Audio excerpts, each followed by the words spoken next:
তেমন একটা কাজের নিশ্চয়তা নেই এই জায়গায়। কিছু কিছু ক্ষেত্রে খরচ যায় যে আপনাকে একটা কাজের মাধ্যমে দিবে, তাকে আপনি কিছু খরচাপাতি দিতে হবে।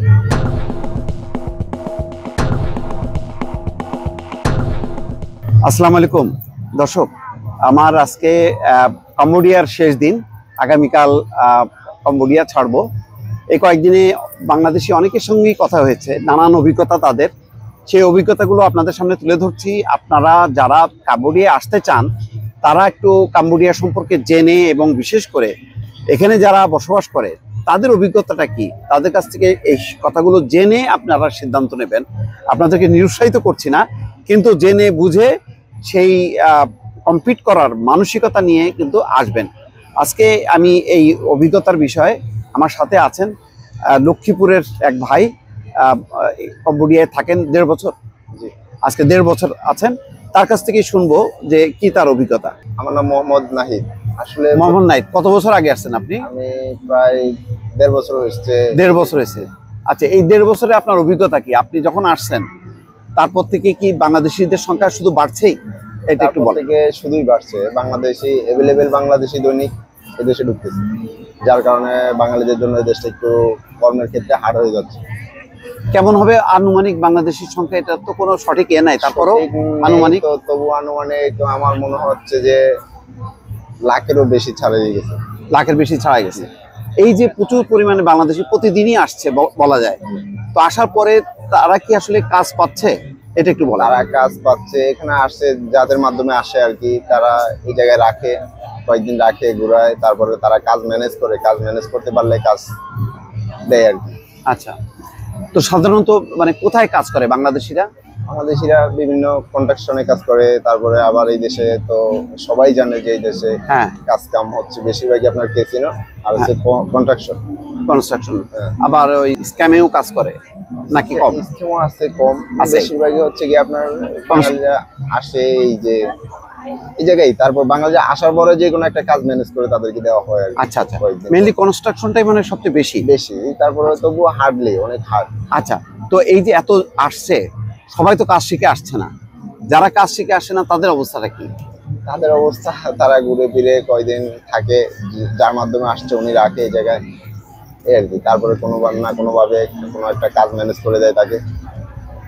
আচ্ছা, তো আলটিমেটলি কি টিকতে পারে নাকি হতাশ হয়ে অনেকে চলে যায়? অনেক হতাশ হয়ে অনেকে চলে যায়। তারপরেও আসছে বাংলাদেশিরা। তো এই যে আসতে তো বেশ খরচ হচ্ছে। কেউ কেউ বলছে 5 লাখ টাকা, 6 লাখ টাকা খরচ হচ্ছে। তো এই খরচটাও তো বাড়ছে দিনকে দিন।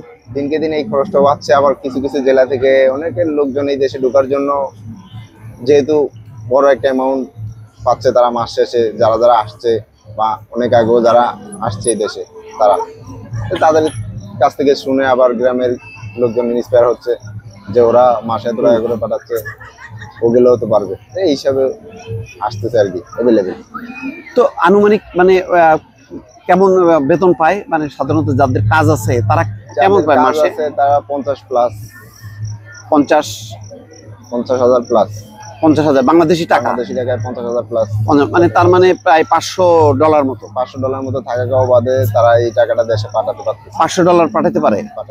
আচ্ছা আচ্ছা আচ্ছা, তাহলে তো এটা এক অর্থে ভালো, কিন্তু কাজের নিশ্চয়তা আছে কিনা? কাজের নিশ্চয়তা নাই, তেমন একটা কাজের নিশ্চয়তা নেই এই জায়গায়। কাজের নিশ্চয়তা নেই।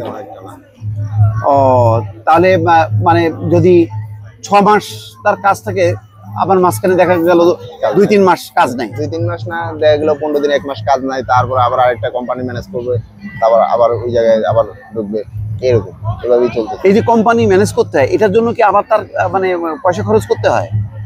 আবার পয়সা খরচ করতে হয়, কিছু কিছু ক্ষেত্রে খরচ যায় যে আপনাকে একটা কাজের মাধ্যমে দিবে, তাকে আপনি কিছু খরচাপাতি দিতে হবে, এরকমটা আর কি। আচ্ছা, তো আমরা যদি বলি সামগ্রিকভাবে যদি 1 লাখ লোক এখানে থাকে বাংলাদেশি, তার মধ্যে কত ভাগ মানে মোটামুটি ভাবে তারা চলতে পারতেছে? মোটামুটি ভাবে আপনার 1 লাখের ভিতরে 75-80 অ্যাভেলেবেল ভালো চলতেছে, মানে 80% লোক ভালো চলতেছে। আচ্ছা, তাহলে দিনকে দিন যদি বাড়ে তাহলে আমাদের তো যোগাযোগটাও বাড়বে, বিভিন্ন চাইনিজ কোম্পানির সঙ্গে যোগাযোগটাও বাড়বে, তাহলে কাজের ক্ষেত্রটাও তো বাড়বে। অনেকে বলে যে এখানে নাকি প্রচুর কাজও আছে, এটাও সত্য? কাজ আছে, প্রচুর প্রচুর কাজ আছে, কিন্তু হ্যাঁ আপনাকে অনেক হেনস্থার শিকার হতে হয় কাজের ক্ষেত্রে। কিছু আচ্ছা, কাজ কি ধরনের পাওয়ার হেনস্থা? ক্ষেত্রে, যেরকম আপনার এই যে বেশিরভাগই তো চলতেছে এই দেশে ক্যাসিনো। হ্যাঁ হ্যাঁ হ্যাঁ এই কম্বোডিয়ার দেশ নির্ভর করে আপনার ক্যাসিনো কাজের উপরে। হ্যাঁ। ক্যাসিনো কাজটা হচ্ছে main। কিন্তু সেই ক্যাসিনোতে কি মানে বেতন ভাতা পাওয়া যায় নিয়মিত, নাকি এই যে অনিশ্চয়তা আছে? না, কিছু কিছু ক্ষেত্রে অনিশ্চয়তা আছে। আচ্ছা, তো সব মিলে একটা মানে বেশ ঝুঁকিও আছে। ঝুঁকি। তারপর আপনার দেখা যাচ্ছে যে কিছু কিছু কোম্পানি আপনাকে ওয়ার্ক পারমিট করে দিচ্ছে না, ভিসা করে দিচ্ছে না, এগুলো আপনার কাজ শেষে আপনাকে নিজেকে করতে হবে, এগুলো অনেক টাকা চলে যায়। চলে যায়।